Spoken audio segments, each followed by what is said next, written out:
Now, as I said before, many of the same people who have fought the GBLT movement, these are the same people that are fighting the immigrants. And you know, the Ku Klux Klan actually had a press conference. And they said, our membership has grown by 63% in fighting, going against the immigrants. And now that we're stronger, we can continue to go after the blacks and the Jews, right? And also the gay and lesbian movement, because they are part of our enemies. And if we see who they are, they're the same people that were fighting Dr. Martin Luther King in the South, that they wanted to keep segregation, they wanted to keep Jim Crow. These are the exact same people. But you know what? They're organized. They are organized. And we know that we are so much, many more than they are, but they have a lot of impact because of what they do. So this is what we have to do. We've got to get out there, and I know you're already doing it, so I'm preaching to the choir, but I think we have to do more. You know, we sometimes keep to our own little comfort zones, and we talk to each other, but we've really got to get out there and talk to all of those people that really kind of don't agree with us. And I know that that's difficult because basically, we're going to get some people that are going to argue with us, and they're going to maybe insult us and whatever. But you know, Gandhi always said that sometimes conflict is good, because if you don't have conflict, you can't make the changes. So we've got to get out there and we've got to ruffle the waters and make people uncomfortable. But if we don't do that, then it's not going to change. So we've got to, I want to just, go ahead. In the farm workers movement, what we did, we heard about the great boycott a few minutes ago. We actually sent farm workers from Delano, these little towns in the San Joaquin Valley, the early little towns that had maybe 6,000 people in them, 15,000 people, and we sent them to New York, and we sent them to Chicago, and we sent them everywhere. And then they went to meetings, they went to union meetings, they went to community organizations. Everywhere that they could go, they would ask if they could go speak about the issue of farm workers. In New York City, where I was in charge of the boycott, we passed 25,000 leaflets a day, just standing on the corners, passing out leaflets, telling people what our cause was about.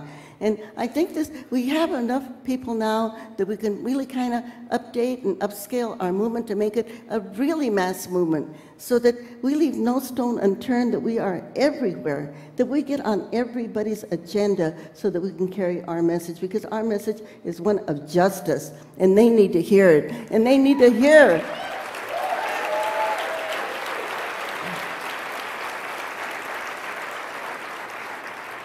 They need to hear about the personal stories of people who have been discriminated and because they are gay or lesbian or transgender. They need to hear these stories, and so that it can become a very, very personal thing to them. And yes, I think we even, with our organizations, raise money to have full-time paid organizers. This is what I'm doing with my foundation.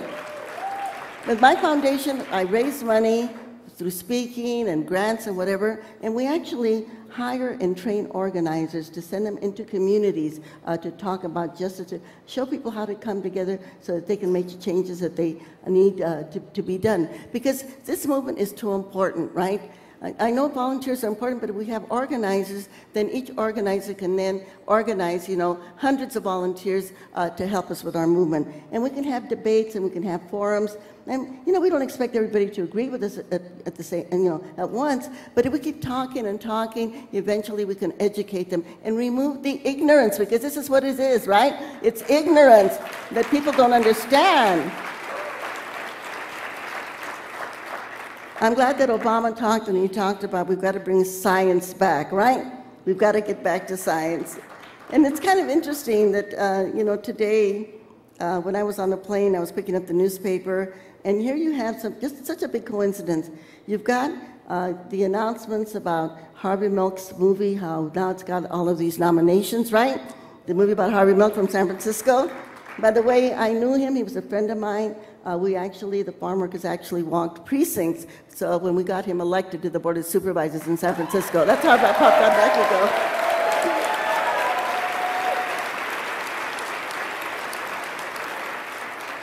And speaking of, I'm going to detract this a second because talking about San Francisco, you heard in the introduction where I was beaten up in San Francisco by police when we were doing a rally actually against George Bush I. He was having a fundraiser in San Francisco, and there was a big demonstration against him. This is when it was Bush Quayle, and the demonstration was huge. There were a lot of people there from the labor movement, the machinists union, others, and they had signs that said, Bush, I'm forgetting the name, the guy from Panama. What was his name? Noriega. Bush Noriega, that's the ticket, right? That's when Noriega was working for the CIA. And there was a big, huge crowd from the gay community there. And they were decked out, many of them, with red tops and blue and white stripes, you know, in skirts. And they were carrying signs that said, Bush is a drag.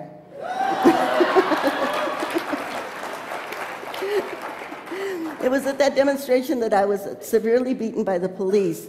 And I also want you to know this.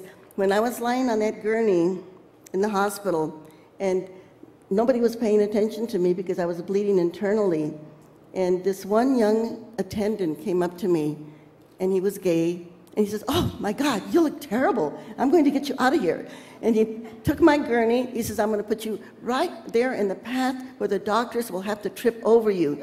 And sure enough, he put me in the path and a doctor did trip on my gurney, and he said, what's the matter with this woman? She looks like, he said, well, I don't know, she looks terrible. And about that time I started going into convulsions. My body started jumping up and down, and then I blacked out. But that person saved my life. He saved my life. So I am very, very grateful to him.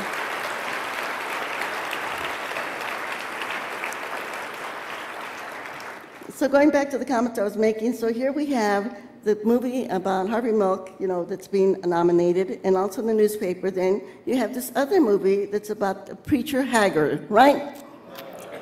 And you know, they were saying, Larry King show was saying that he was a disgraced preacher. And I was just watching the interview that Larry King was having before I came over here, and he's trying to say, well, yes, I still have sexual thoughts, you know? And I thought to myself, this poor guy, why is he disgraced? Is he disgraced because he had sex with a prostitute? Or are they saying he's disgraced because the man has gay sexual thoughts? I think it's very, very sad for Mr. Haggard. I think we should all pray for him to get the courage to come out, okay?